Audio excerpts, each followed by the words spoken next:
પહેલો પ્રશ્ન, ભગવાન બુદ્ધના બાળપણનું નામ શું હતું? ભગવાન બુદ્ધના બાળપણનું નામ શું હતું?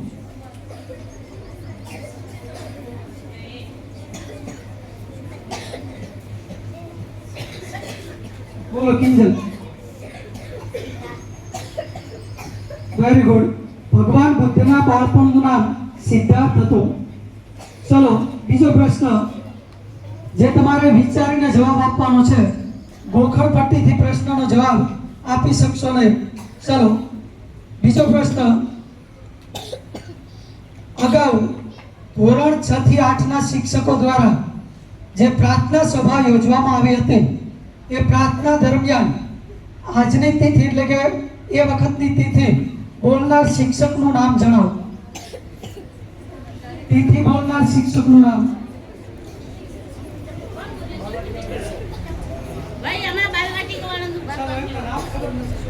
બોલો તારાબેન.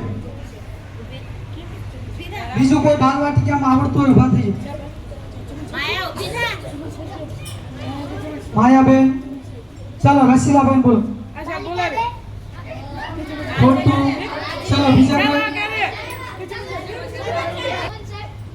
ચમનભાઈ સાહેબ. તિથિ બોલનાર કોણ હતો? ચમનભાઈ સાહેબ. ચલો ત્રીજો પ્રશ્ન, તડકામાં એક શર્ટને સુકાતા 5 મિનિટ લાગે. કેટલી મિનિટ? 5 મિનિટ. એક સમાન કદના એટલે કે બધા સરખા જ શર્ટ 10 શર્ટ છે. આવા કેટલા શર્ટ? 10. તો 10 શર્ટને સુકાતા કેટલી મિનિટ લાગે? એક શર્ટને સુકાતા 5 મિનિટ. તો આવા 10 શર્ટને સુકાતા કેટલી મિનિટ લાગે? ચલો પહેલામાં અવાજને અનુરોધ. પહેલામાં કોઈ છે? રાજનબેન 50 મિનિટ. સરસ. ચલો બીજું કોઈ? પ્રભાસભાઈ. સાગરભાઈ 50. ચલો 50 સિવાય કોઈને જવાબ આપવો છે? 50 મિનિટ સિવાય.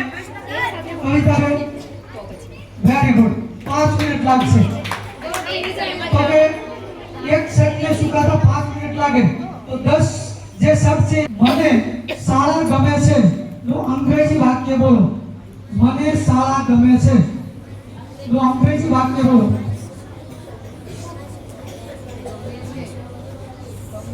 આપણે ઊંચી થાય ફરી નીચી થાય. બોલો સિગ્નાબેન. આઈ લાઈક ટુ ના આવે. I like school.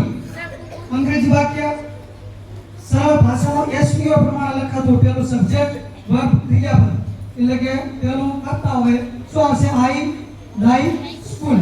મને શાળા ગમે છે. ચલો એના પછીનો પ્રશ્ન, વિજ્ઞાનમાંથી ધોરણ 6 પછીનો આવડતો હશે. તો કે એસિડ અને બેઝની કસોટી માટે વપરાતા પદાર્થને શું કહેવાય? એસિડ અને બેઝની પરખ માટે વપરાતા પદાર્થને શું કહેવાય? પુષ્પાબેન. એનું નામ શું? એને શું કહેવાય? એને રિક્વેસ્ટ પત્ર તો ખબર, પણ બીજું કઈ એને?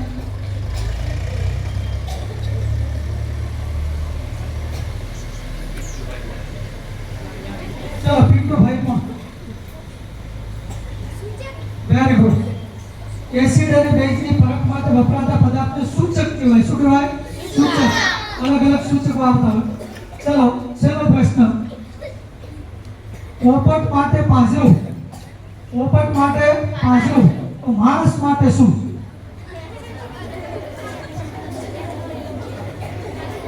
ચલો રાજનબેન. હા. ચલો બીજું કોઈ? બીજું કોઈ? આશા બોલે હેકો બોલ. હા. હા સિવાય કોઈ હવે? જેલ. Very good. જેલ એટલા માટે આવે કારણ કે પોપટને મુક્ત વાતાવરણની અંદર એવું ગમતું હોય. એ પોતે ખુલ્લી હવામાં હરી ફરી શકે એવું પોતાને ગમતું હોય. પરંતુ જો આપણે એને પાંજરામાં પૂરી દઈએ તો એક જાતનું એની સ્વતંત્રતા છીનવાઈ જાય. જેવી રીતે આપણને જેલમાં પૂરવામાં આવે. જેલમાં પૂરીએ તો આપણને મજા આવે? ના આવે. તો એવી રીતે પોપટને પણ તમે પાંજરામાં પૂરો તો એને મજા આવે નહીં. એટલે પોપટ માટે 5 રૂપિયા, માણસ માટે